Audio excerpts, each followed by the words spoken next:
Okay, the webinar is started. We can call to order the November 18th, 2024 Water Resources Advisory Board meeting. We'll start with Joanna in person. Yes, thank you. I don't see anybody online, and I do know we have one person here to comment under public comment. So let me go grab her, and I think we're ready for that. And we'll do that. Once you, yeah, after your deal, let me go grab her. Oh, thanks, Karen. Next agenda item is to approve the this July October meeting minutes. I read through very detailed. Thank you for very, especially with the public comment. I didn't have any edits or comments or anything on that. I did not either. So then let's all those in favor of approving the October meeting minutes. Turn to person comment. Where should Lynn? Fantastic. Lynn, this Okay. works here, and you just need to say your full name, Lynn Siegel, and we got 3 minutes. I'll start you here. 9,000 people are on board for coming into Boulder. 9,000 more units. This is horrendous. I was just listening to Excel, and it's like the energy forecasting for demand is like skyrocketing, like water is life, like energy is life too. But all these things are adding up to a perfect storm. And you've got to get ex officios on planning board to be able to advocate against all this growth. 9,000 on board now, and they're considering the planning reserve, Area 3 planning reserve. And then there's Papilios, if you know it, Folsom and Pearl. There's the Mackenzie Junction. There's J Road that just got approved. There's CU South. It's endless. And that's not even, those ones are not even in the 9,000 that are already on board. Papilios is. But where the Hyundai is on 28, that's another development. Where the Geological Society of America, it's like historic and a whole community. Waterview, which has changed the name to Weather Vane appropriately because it's on the floodplain, and maybe they didn't like the bad press of Waterview. That's a completely, entirely closed community that now I'm going to testify a tab on because there's garages in every space and they're just moving all over, because you guys drive. I drive 5 times a year out to this place, because 71 years old, driving in the dark out here on my bike, and my bike was stolen. And so this is another thing. How can I afford my water bill? And I'm begging to Joanna all the time. My bike's stolen. My catalytic converter stolen, $3,700. And it happens because all these people and the more people and the private equity and the rental-backed securities cause these bigger and bigger companies to buy up. And they want to evict people because that's the only way they can raise the rent.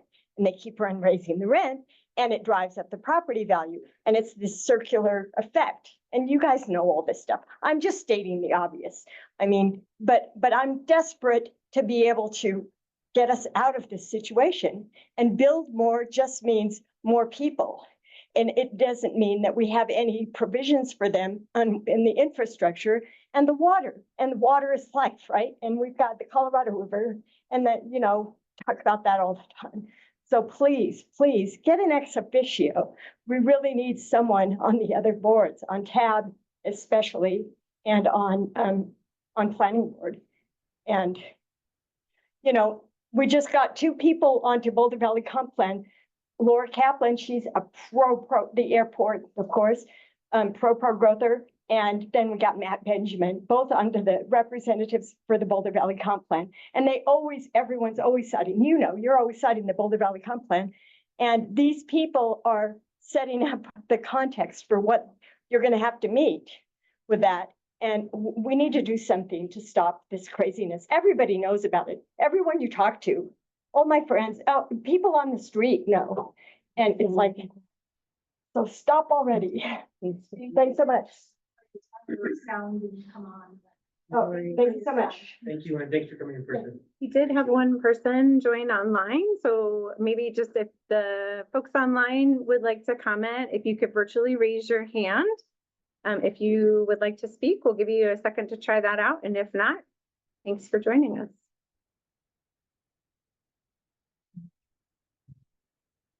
Okay, I don't see any hands raised, so I think you're set. That we can move to the first information item, and I'll turn it over to Joe.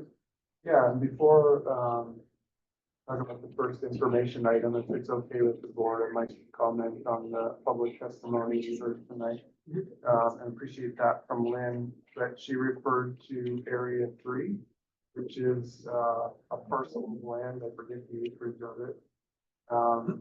North end of town, kind of where the Gateway Fun Park is, and then it's currently undeveloped land to the north of 36 there. And a lot of discussion happening with council and planning board, and we are planning to touch on that briefly under matters.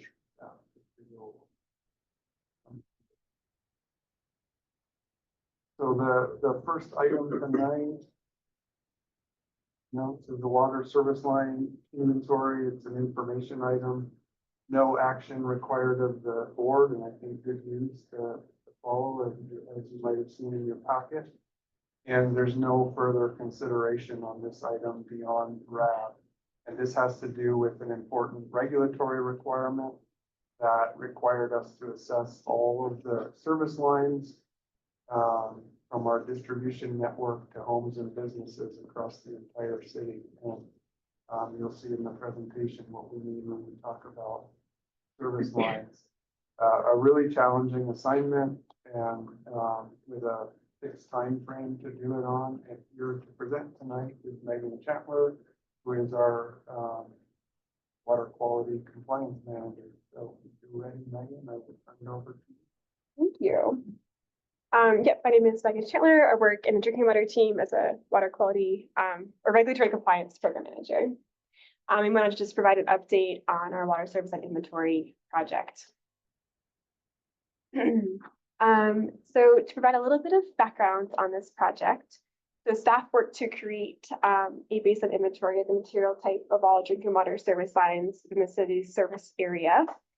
And as you can see in this figure, all the service lines have two different owners. We have a city-owned portion, which runs from the water main to the water meter, and then a customer-owned portion, which runs from the water meter to the customer's property. And this inventory included both sides of the service line. And one of the main goals of conducting this inventory was to ensure that there are no lead service lines in our city's service area. The staff followed all state and federal regulations to complete this initial inventory. And I'm sorry, I'm getting over a little cold, so I do sound a little nasally. It's all good. It's all good. So this inventory is a requirement for all water providers within the entire country. And our staff met with the state and received approval from the state at varying intervals throughout this inventory process, just to make sure we're following all the new rules. So we did present in July. So just like a reminder of kind of how this project went about. But we just, the project team used several methods to investigate the service line material types. The staff reviewed thousands of historical records. We really focused on homes that are built prior to 1956. And that's because of an ordinance that required the use of copper water service lines, which just means all properties that are built after 1956 are essentially classified as non-lead. You can assume that they are copper. Then we also received over 900 customer inspections from the customer side of the service line. This picture is an example of what a customer inspection might look like. And we also conducted over 100 potholes in the street to identify the material of the city-owned portion of the service line. So staff have successfully classified over 28,000 service lines. 92% of service lines were classified as non-lead. That is this big yellow portion of this figure here. And those were classified as non-lead due to historical records, build date, or an actual visual inspection. And then kind of as part of this inspection program, staff were able to sample or inspect a statistically significant number of service lines. And we were able to receive approval from the state to classify the remaining 2,000 service lines as assumed non-lead. And this was like pretty big approval from the state. So essentially this means the statistical sample size meets both the state and federal regulations. And we're really highly confident in these assumed non-lead category, especially as we do receive in customer inspections. And we're able to like verify those material types as non-lead. So this is really big, and this only leaves us with about 62 or 0.2% of all of our service lines as either unknown or galvanized requiring replacement. And these service lines do require some further investigation and possible replacement just due to the lack of historical records in that part of town. So city staff, we've kind of done all these community members directly to verify the service line material type of those remaining unknown service lines. So just looking at this chart, it's a very small sliver of town that still needs some investigation. And the big news here is that no lead water service lines were found in this inventory. That's great. So this is our public map. It's available on our webpage. And all service lines with a green dot indicate non-lead, which really is the entire city, except for this small section of town that's circled in red right here.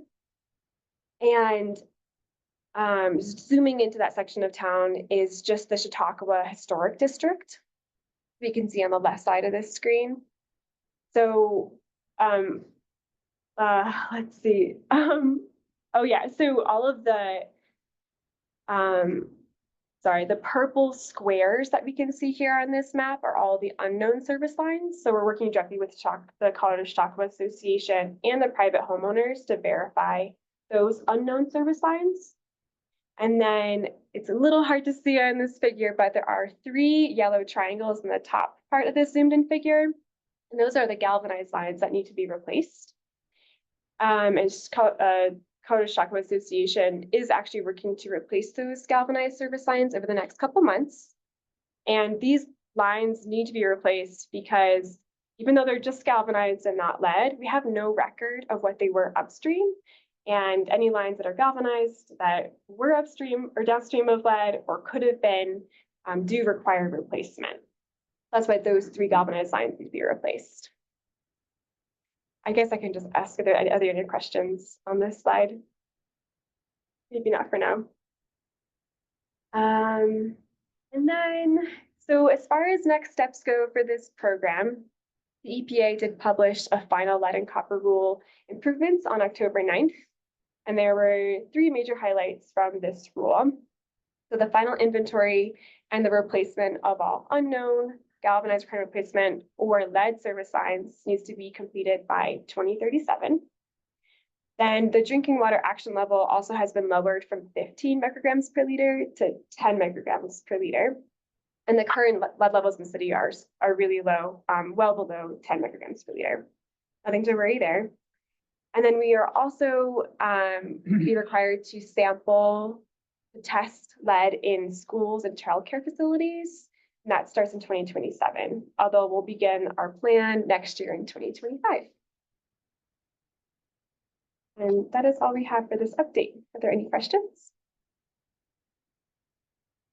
How do you know what, you can see what's at the meter and you can see what's inside your house. So how do you know what's in between your house and the meter for sure? How do you know for sure that that's copper, if it's copper in your house? Yeah, that's a great question. So the state has created these guidelines for inspecting both sides of the service line. And they say, if you're able to look at the service line that's within 18 inches of entering your home, whatever it is within the first 18 inches entering your home, that is the material underground. They've kind of found that through lots of investigation, mostly through Denver Water has done tons of water service line investigations, and they say, the state says, whatever you see entering your home, then that first 18 inches is what's underground. Which makes it easy. We So know easier. because of the ordinance in 1956 that anything that was built after that does not have lead. That's right. Was inspected. Yeah, that's right. And we did verify, many customers did respond with inspections that verified that they have copper water service lines if their properties were built after that date. Yeah, you have that right. About in the July meeting, when you last presented, you just need to get some large enough sample size to assume that the rest is non-lead. Yeah. It sounds like you got 92% like empirical data that those 90% are not lead. Yeah, that's right. Many of this, like this, the yellow section here, that 90%, they were just the properties were built after 1956, or we got visual inspections. Or we have like a record, like a historical record from a records review. But then we use the additional information for the statistical like sampling size to then categorize the remaining. So we had it was about 2,200 that were still unknown. They were able to like automatically classify as assumed non-lead from that sample program. Is this surprising? Like, I'm shocked that there was no, or we haven't found any lead yet. Yeah, I don't think it's that surprising. We just didn't find any lead in this inventory process except for that Chautauqua area. And so because of that, the state was able to like verify our results of finding copper mostly across the board for the material type. Yeah, it's great news. Yeah, definitely. Any other questions from the board? Thank you very much. Thank Appreciate you. the good news. Yeah, thanks. Before Okay, we perfect. transition to the next one, just wanted to do a shout out to the team that worked on this. It's a major undertaking in a pretty short timeline. Required a lot of work groups, figure out a process in short order and work together. And I got to see that happen. It was done smoothly and efficiently, great teamwork, and really important outcome for the community and positive public health. Anytime you use the words lead and drinking water together, people think about Flint, Michigan, and we were pretty sure we were not that and weren't expecting to find a lot, but it's good to have this done. So thank you, Meg. The next item involves an intergovernmental agreement with the town of Nederland for wastewater treatment. And the agreement will update the terms of an agreement that's been in place since 2009 and re-up for another 10 years. Again, there's no action required of the board. This one, however, will go to council at a near-term upcoming meeting, and council will act on it, authorizing the city manager basically signing the agreement. So even though there's no formal action required of the board, if you have feedback or concerns or anything, sort of pass that on to council when we go and present this to them. And for this item, I am going to turn it over to Kate Dunlap, who is our drinking water quality manager. Hi, so thanks for having me today. Yeah, so I'm gonna take us upstream from the service line pipes up to the reservoirs where we get our drinking water from. Let's talk about this agreement. So just to cover briefly what I'll discuss today, this first kind of orients ourselves to Barker Reservoir, which is the main focus of this agreement in our source water system. And then discuss why we have this agreement in place and its effectiveness in protecting our water supply. And then I'll go into some of those high-level terms of the proposed renewal of the agreement and some of our next steps. I think you all are familiar with our source water system, but we do have a diverse water supply portfolio. We have three primary sources, Upper Colorado River diversions via Carter Lake, which is treated here at this treatment plant. And we also have the headwaters of the North Boulder Creek system, and including the Silver Lake watershed. And finally, we have the headwaters of Middle Boulder Creek stored in Barker Reservoir. And Barker Reservoir is located in the heart of the town of Nederland, about 19 miles west of the city of Boulder. And for this entire water supply system, the city of Boulder has long prioritized protecting water at the source, a much more proactive and cost-effective approach to providing clean drinking water, rather than relying on treatment alone. And so this agreement is directly in line with that source water protection approach, and why we would like to renew for another 10 years. So Barker Reservoir, which again is in the town of Nederland, this is a critical component of our source water system. In an average year, it provides about a third of our drinking water. And as you can see from this photo looking west, the watershed is relatively unimpacted and have high quality water in the reservoir. The contributing watershed is primarily Boulder County open space and U.S. Forest Service land, much of which is actually designated wilderness area. There's really only one primary source of direct contamination, and this is the town of Nederland's wastewater treatment facility. And it's located here on the western shoreline, where it discharges into Middle Boulder Creek right at the high water line of Barker Reservoir. So about 15, well, really it was like 20 years ago, the city of Boulder and the town of Nederland worked together because they knew that they had to meet state permit limits, they had to upgrade their wastewater treatment facility. And the town and the city went into and entered into this agreement together to enhance wastewater treatment, and in particular, add phosphorus treatment to their wastewater treatment process, which is not required under their permit.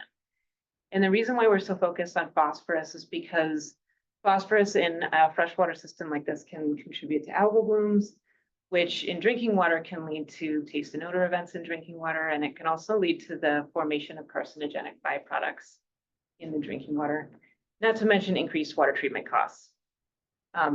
So we entered into this agreement. This new treatment facility went online in 2013.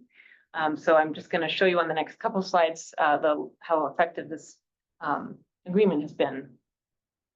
So first, since this agreement started, we've seen a significant reduction in phosphorus effluent concentrations from the wastewater treatment facility. This figure here shows effluent phosphorus concentrations from 2008 to 2024. And you can see that there has been, that concentrations of phosphorus have dropped in half since this agreement's been in place and since they've been treating for phosphorus. And it's remained relatively low, below that 1.6 milligrams per liter or 1,600 micrograms per liter. And that's the target threshold that we have in the agreement. We've seen that this reduction in loading has translated to a significant reduction in phosphorus in Barker Reservoir as well. This may not seem as impressive of a figure. I recognize that. But this is similar. It's also showing phosphorus concentrations, but in Barker Reservoir from 2008 to 2024. This does translate into on average, a 60% reduction in phosphorus concentrations in the reservoir, particularly during the growing season, July through September. And while it doesn't seem dramatic, to be able to see any change like this in a water bucket of this size, 11,000 acre feet, and attribute that water quality change to one action is really quite remarkable. So we would like to continue this lower phosphorus concentrations in the reservoir. We now are attaining the state water quality standard, as you can see. And so we would like to continue that reduced phosphorus into Barker Reservoir. So to do that, I'll just kind of go through some of those high level terms of this proposed renewed agreement. First, we would like to increase our annual reimbursement to the town of Nederland to treat for phosphorus. Right now, we pay them about $20,000 per year. But through receipts that they've submitted over the past 10 years, we now know that the actual cost for them to treat is closer to $35,000. So we would like to increase our annual reimbursement to $35,000 per year. We'd also like to approve a one-time reimbursement up to $30,000 to allow them to purchase 2 new pieces of equipment that they need to get in order to continue phosphorus treatment. And we would like to continue the same 1.6 milligram per liter target threshold for effluent concentrations. However, under the previous IGA, that concentration was primarily focused just during the growing season, like summer months. We would, under this proposed renewal, it would be year-round control. And finally, we would like to renew for another 10 years. So in terms of next steps, we're presenting to you guys today.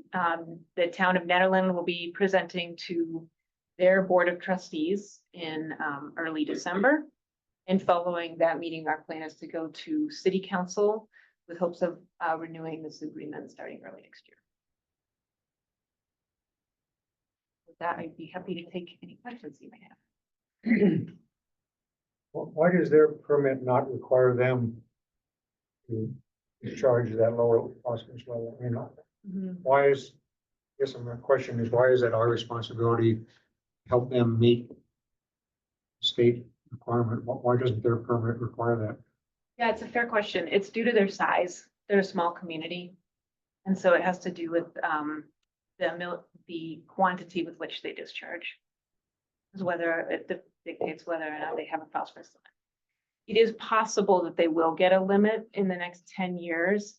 Although if they do get a limit, it could be on the later end of that 10 years. And if they do, we do have a clause in the proposed renewal that we would continue to reimburse them up to 5 years after getting that permit limit if it were below 1.6 milligrams per liter. So that, because usually when you get a new permit limit, you have a 5-year compliance period. But during that time, they wouldn't have to treat for phosphorus. But we would want them to continue. So we would continue to reimburse them up to 10 years next. Where does Nederland get its water from? Where do they withdraw the water? You know where Nederland High School is? I don't know Yeah. if I have a good map here. Just upstream on Middle Boulder Creek. They have some rights up there in the same area that we do. They're drawing off the same source. It is a similar source. They don't have a whole lot of water storage, though. It's their intake is right on Middle Boulder Creek, just upstream from there.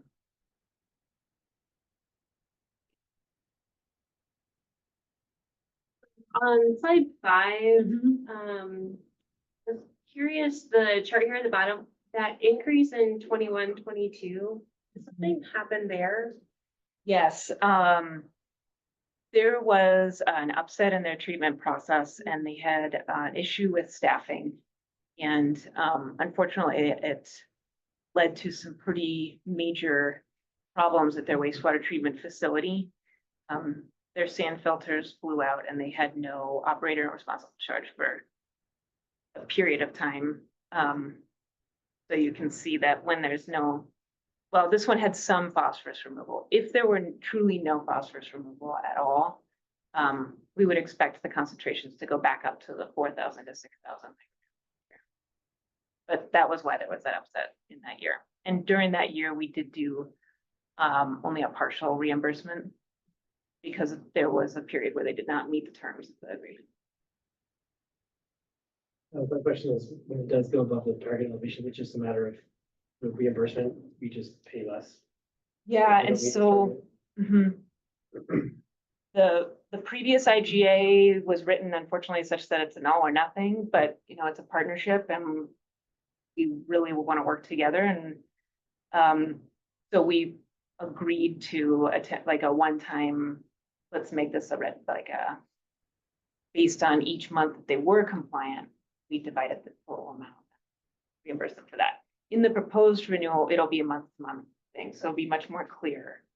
If there's a couple months where they're not compliant, then we just don't reimburse them for those. How many tiers are there in terms of the regulatory levels? I mean, in terms of size of the community? That I'm not familiar with, but Chris is our wastewater expert. Sorry to throw you. I don't know. I'm not.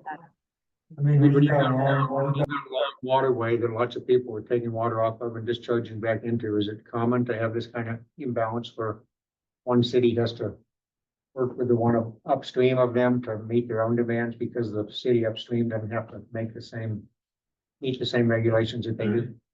Yeah, good evening, Board. Krista Bill, Deputy Director of Operations. I think this is a fairly unique situation that we have here with Meadowland and Boulder. So I'm not aware of an analogous one. So yeah, sorry. Yeah.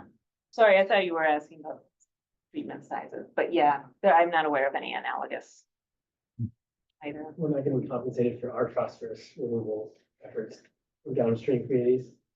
We're not, but I think, Because you know, Regulated, right? yeah. Yeah. I guess my question was, are there several different tiers like that, or is it like just big and little? Or what determines what level you have to meet? Yeah, Kate answered appropriately. The major dischargers, I think 1 MGD and above, that's the focus right now for regulation 85. And so we're clearly in that bucket. It's time will tell how the state moves through with enforcement on the smaller facilities to mandate, removal at advanced nutrient levels, but we'll have to see. So it could be triggered to one other thing so sometimes if Barker Reservoir were impaired for chlorophyll A, like algae, that would then trigger a phosphorus control, which then could trigger phosphorus. We know that, it costs Netherland $35,000 to do this phosphorus treatment. Do we know how much it would cost Boulder if has there been any sort of analysis of what the cost would be to Boulder? I mean, and I It's a good recognize it's question. hard. And we were talking about this to try to, because it's a good question. And I think it's hard to put a number on, but it could lead to increased coagulant chemical needs. It's hard to also put a price on taste and odor events and the loss of public trust in your drinking water. And algae is one of those things that it's like a positive feedback loop. Once you have algae, it's really hard to go back. And so because people at this way before I was here were smart enough to see, hey, Barker doesn't have a problem yet. Let's continue that. We're able to stop that cycle early and hopefully never get to the point where algae is a concern. So I don't have a direct number. It goes along with the whole source protection. Right? Yes. Trying to get ahead of it. Fire or something else that could exacerbate these cyanobacteria. It's a really great question and comment. I think, like you just said, I think there's lots of other examples where money invested in source control always comes out on top in terms of cost benefit ratio. Treatment. But we just don't have that data.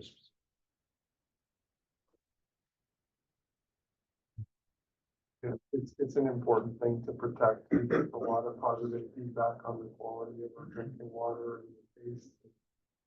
We've made investments like the Carter Lake pipeline that brings water here now in the closed system. And so, also important for us to have a positive relationship with our neighbors. Just the scale of the operations and the difference between Boulder and Netherland, they're so much smaller. We have a source water quality team and can help them with that. So makes sense all over around. 35,000. For Yeah. all the benefits. I mean, you're saying, it's like, a real bargain, Yes. really. I mean, it really is to be able to demonstrate that it is working. And we know too, I think it's especially important too, I didn't show up here, but we know the climate is changing, the temperature of the reservoir is increasing. And so to be able to reduce phosphorus loading is even more important than maybe. Any questions or comments from the board?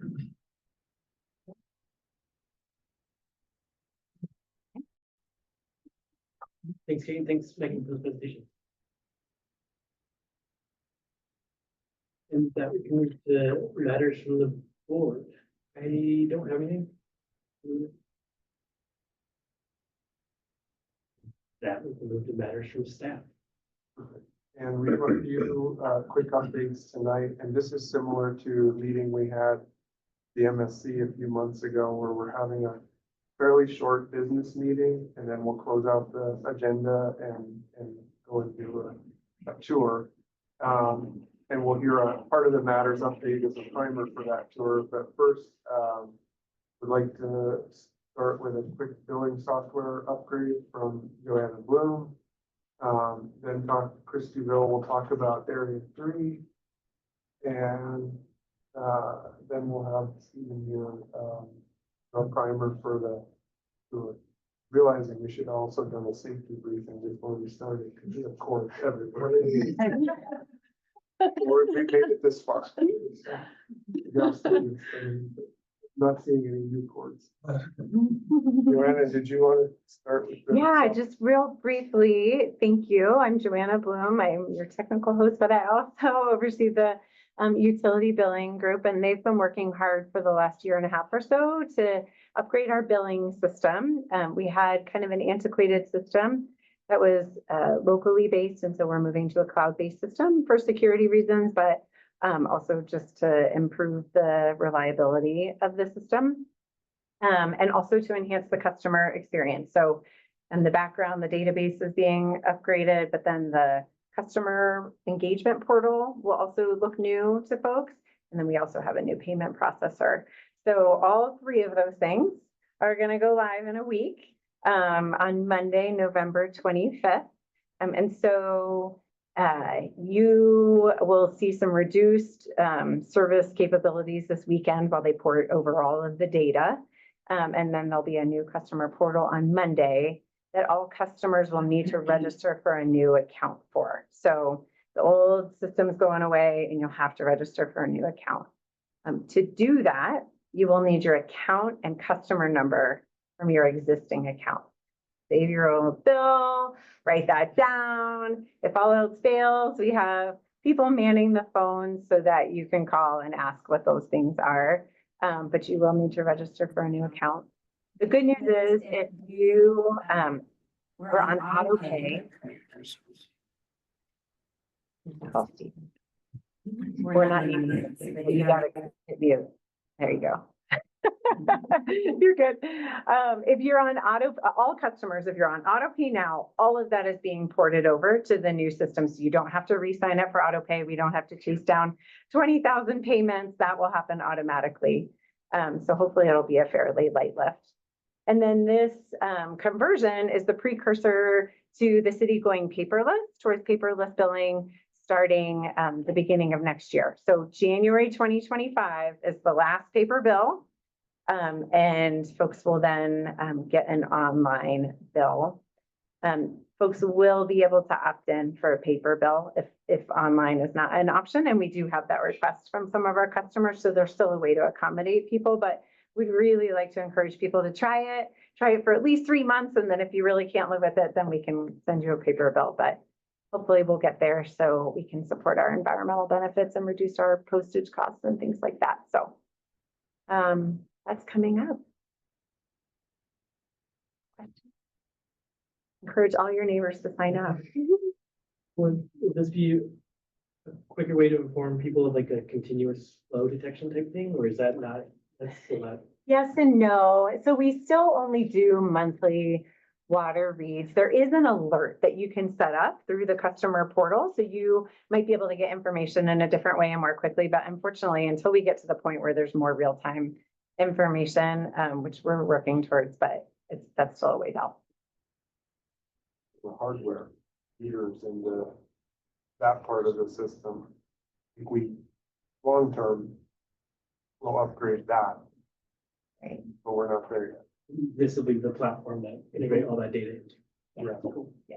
And even on a more basic level, the existing system is quite old, and if your credit card was hacked and you tried to change the card in this system, it's a mission.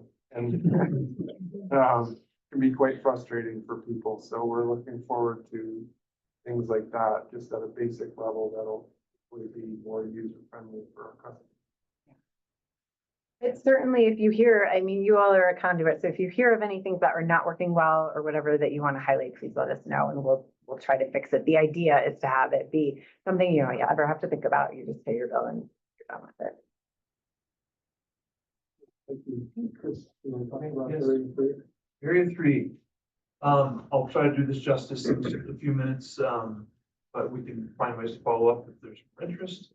So yeah, Area 3 is also known as the Planning Reserve, officially the Area 3 Planning Reserve. So it's a 500-acre piece of land that the city owns, about 200 acres, and the rest of it's privately owned right now. So yeah, just north of J Road, east of 36, kind of goes to just where Broadway and 36 terminate or join there at the north end of town. This has been identified and flagged in the Boulder Valley Comprehensive Plan as a potential area of future urban expansion in the city. So the reason this is coming up right now is in 2025, there's going to be a major update of the Boulder Valley Comp Plan. And council asked to do the first step. The comp plan identifies multiple steps to kind of look into this concept of using that land for some kind of urban services. So this year in 2024, the long range planning team, again, directed by council, was asked to take the first step. And what the first step is what's called an urban services study. So our team has been a partner department to support that work. So Chris Douglas and the engineering team, as well as Kim Hutton and our water resources team, been doing all the detailed work with our consultant to basically, it's very concept level, but what would it take to provide services to that area? And water, wastewater, and stormwater services are just 3 of like 7 these urban services. The others being like police and emergency services, parks, and schools, and things like that. So the study is done. This urban services study is done. We have, again, very concept level thoughts and opinions of what it would take to serve this area. No surprise, it would take a lot of new infrastructure, a lot of money. And again, very conceptual at this point. So this urban services study is now done. And what's in front of both planning board and council is, do you accept the study?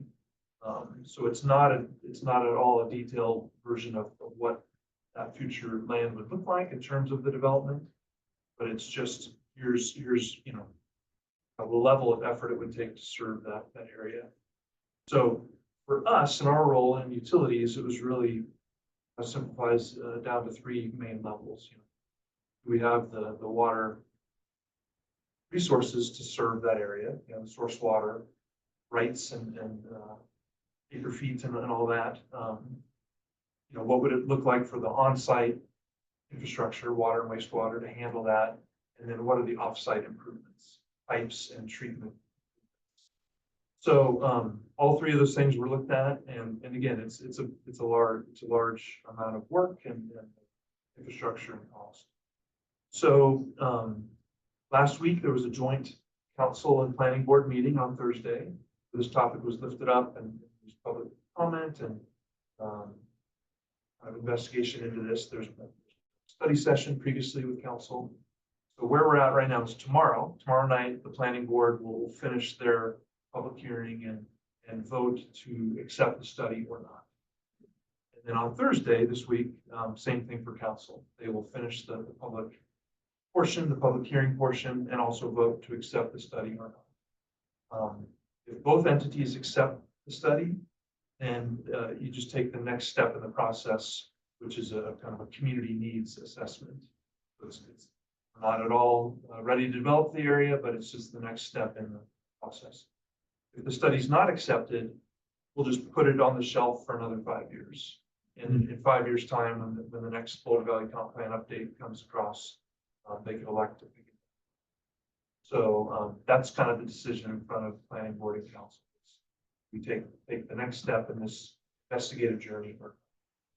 So to the extent that you have interest and curiosity, you can learn more tomorrow night and Thursday night as both planning board and council. So I'll leave it there, but happy to take some questions that I can answer or Chris Douglas or others. What the assumptions were in that assessment? We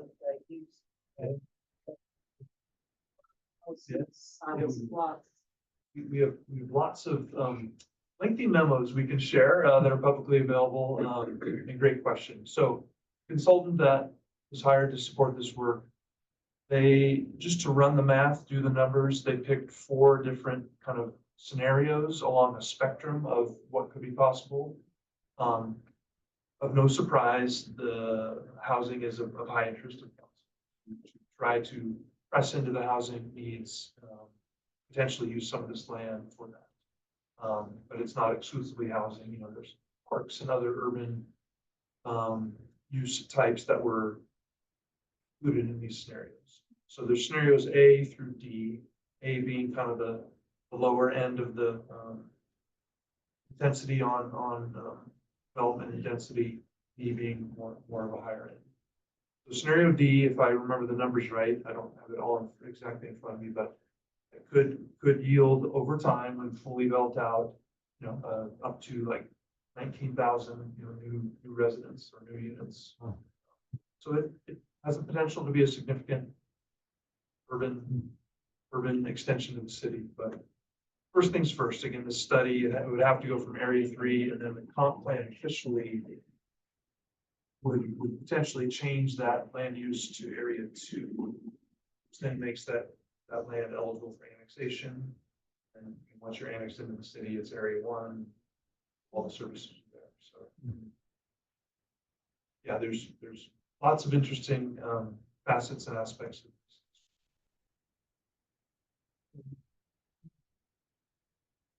Just from the utilities perspective, doing that level analysis, it sounds like it was only a matter of cost. Not like, so the city has the water rights in theory, even with climate change, to handle those different scenarios of growth and demand. Great question. Scenario D being the most intensive, that did trigger some warning lights and flashing lights that we probably wouldn't be able to do all that is in front of us and known in the community, on top of a larger amount of development in Area 3 without having impacts on our reliability criteria and water use. So the short answer is if Area 3 got built out as scenario D would identify, we would have to have some trade-offs in water use, and likely more frequent restrictions on use in future years, like 2050, 2070, with climate change factored in. Some of the lesser scenarios, it's looking pretty favorable that we could supply that area, our levels of service up. And there will be some items coming to grab, I would say, in the next year and a half related to policy around water supply. Like that. So, while Chris was talking, I sent you all a link to the memo that went to council last week, joint council planning board meeting. And then within that memo, there's a link to the previous urban services study. So if anyone's having trouble sleeping, we got some reading materials for you. All right. You're transitioning to the last item. I'm mentioning similar to the MSI tour we did at the MSC a few months ago. We'll do a tour of this facility and some capital upgrades. And Stephen Groders, who's here on my right, is the project manager for that. And one of the supervising managers in the utilities engineering group. We're also joined by Chris Douglas, who's presented to the board. He oversees the whole engineering team. And yeah, he's still here, John. We haven't chased him away yet. John Stoddard is our water treatment manager who oversees the team that operates this plant and the Picasso plant. So I'm going to turn it over to you. Hi, members of the board. Thank you for the time here. We're figuring out how to share on IP. Which I just promoted you to a co-host, so you should be good right now. There you go. A little step to get it in presenter view. there and We're on.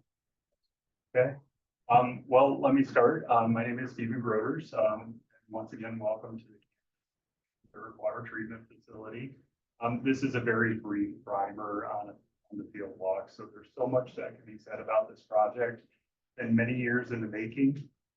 And the title of the project is up on the screen right now, 63rd Water Treatment Facility Campus Electrical and High Service Pump Station Project. So I've gotten a lot of practice at saying that. And I'll kind of move along here. Starting off, this project, as with most of the work that we do, really focuses on supporting core city services. So public health and safety, quality of life services, and helping establish and maintain a vibrant economy. Water and utilities in general, deal for all three. The project is data driven and goes back many years, but the details of the project were from a project called the 2019 AIM effort.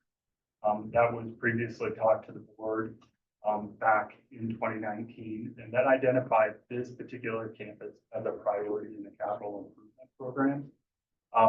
For a few highlighted reasons, 1969 is the original date of the campus. And that is for some of the core infrastructure here.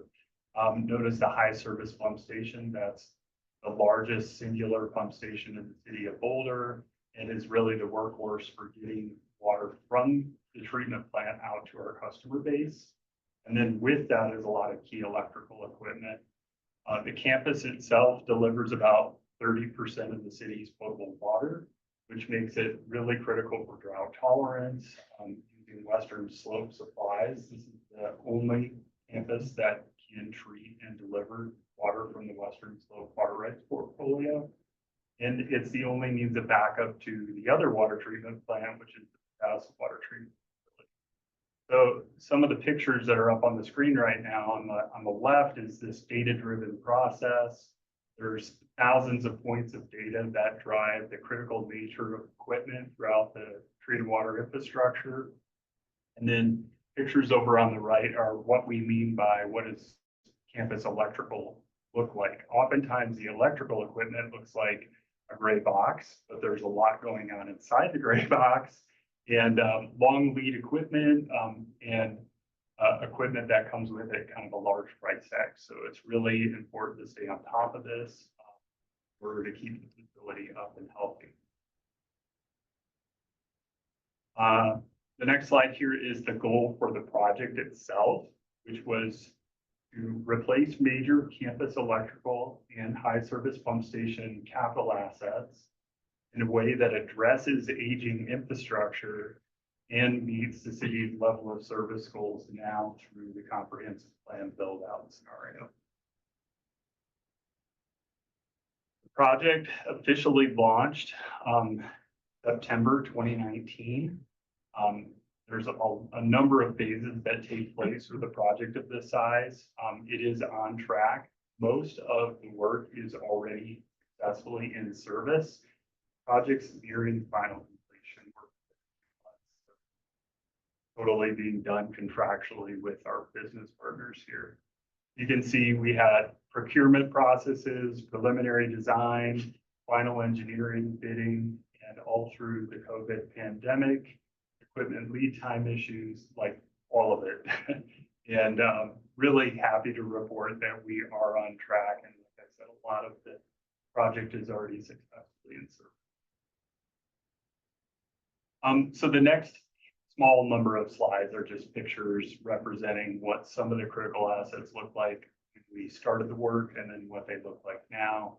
So on the left is critical piping and strainer systems that help take in water supply from Boulder Reservoir and aging valves and coatings and things like that. And then on the right is what it looks like as the project left that phase.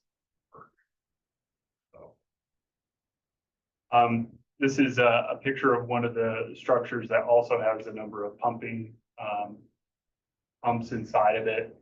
The windows and the exterior of the building needed some architectural touch-ups and so on over the years, with age and so on. So we have new glass structures, and then on the top of the building, is kind of a representative of what we've done throughout the project in terms of safety. So there's hand railing and things up there to allow maintenance staff to access the critical equipment and do so safely. So that type of opportunistic improvement, something that really has fingerprints throughout the campus. Endeavor to do something, we wanted to leave it better than we found it, not just replace it. More before and after. So the left is, and we'll go see this physically, but down in the main pump station floor is, the left side is what it used to look like with horizontal major pumps. The number at the bottom is a decibel reader, so 1 or 2 pumps running, pushing about 90 decibels. And then on the right-hand side is the new pump station. They're aligned in a vertical orientation. So there's quite a different look to the room, and a really nice beneficial side effect of the work that we've done is it's much more quiet. Folks can now talk to each other in the room without hearing protection, things like that. An overview from up in the mezzanine area on the left is the same pump station, what it used to look like, 6 pumps sort of throughout the floor space. And again, kind of showing that linear nature, consolidating the equipment into a line of vertical pumps. The campus itself, again, opportunistic improvements. On the left is the roadway that's used to circle around the campus, and that's used for chemical truck deliveries on a routine basis. That was a dirt road before the project, and on the right-hand side showing pavement improvements. It's nice, but it's also really important in winter months when things are wet and slippery to have these large tanker trucks come in and be able to navigate the site.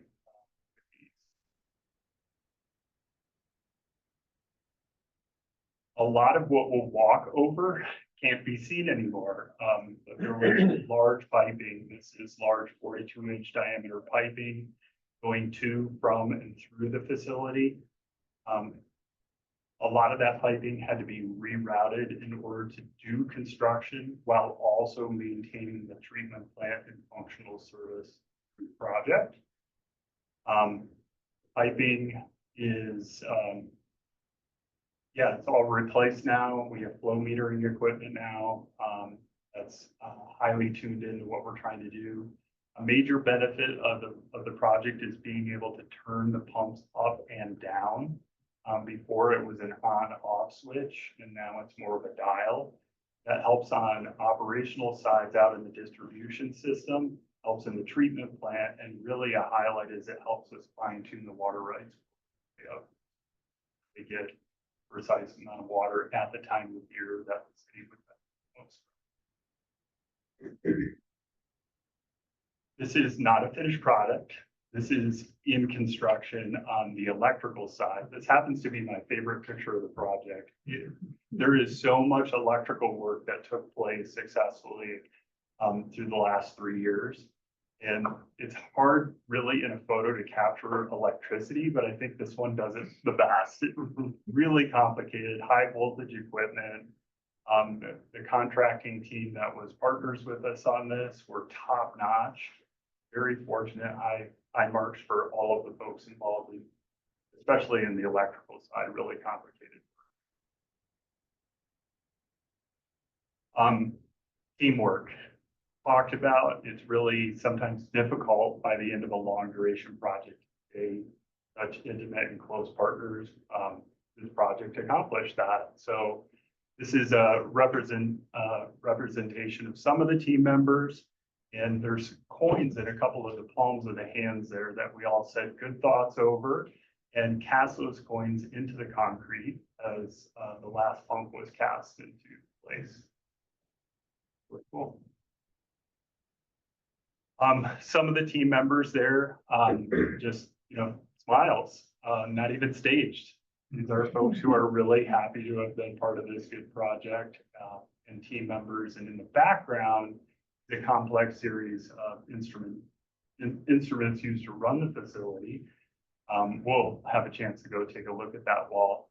Those instruments were in different places physically throughout the facility and consolidated to a single wall to help with operations and maintenance of the campus and to make things more intuitive for upkeep of all of the instruments. Also a part of that instrumentation wall is some redundancy and features that help allow for remote operation. It's really important for nighttime operations, operational shifts, and flexibility, having resilience. So, like I mentioned before, super brief, but lots more that can be said, and happy to chat as we walk through. I can comment, having been in my prior role, the water resources manager, and we had the tour pumps. And so we could operate as part of the system for MG. They're like the old dial on the television, on or off, and they kind of gave us fits with trying to fine tune our source selection. It's like, you can have 8 or 12 or 16, but now with this project, variable speed pumps, so it can be set to whatever you want. It's a huge.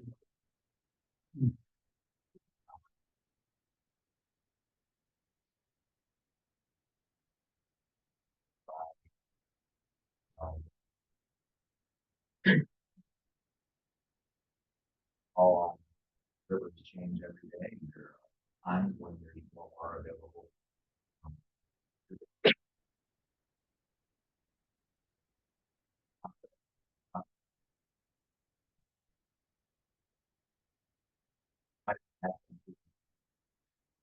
Going down here.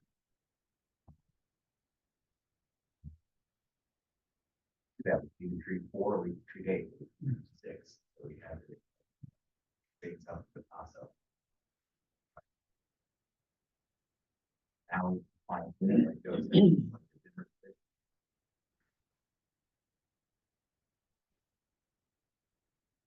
Never the opportunity for good spinal tap reference. Now we can go to 11 if we want.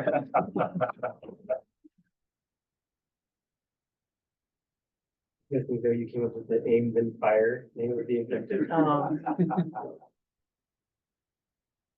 Yeah, thanks, Stephen. Appreciate that. I'm looking forward to the tour. Perfect. I can switch to the upcoming agenda, and I will just say, appreciate Stephen's presentation and what you'll see in the tour, the MSI project. You happen to, you would have gone past the 119 63rd intersection tonight. There's a major capital project that we have going on there, replacing some pipelines that are critical to the system and in condition that they need to be replaced. And so there's a shout out there for the board in working through the budget with us every year and the CIP program and the rates, kind of seeing all those things. So we really appreciate that. For upcoming meetings, as has been our practice the last several years, we'll have a meeting in December.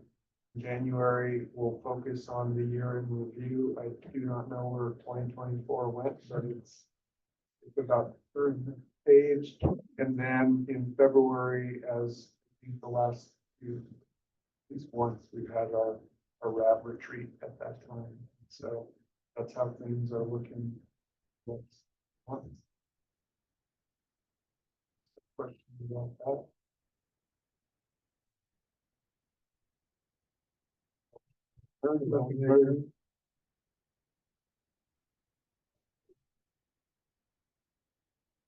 Thanks for the presentation. Yeah, really great. Yeah. Thank you.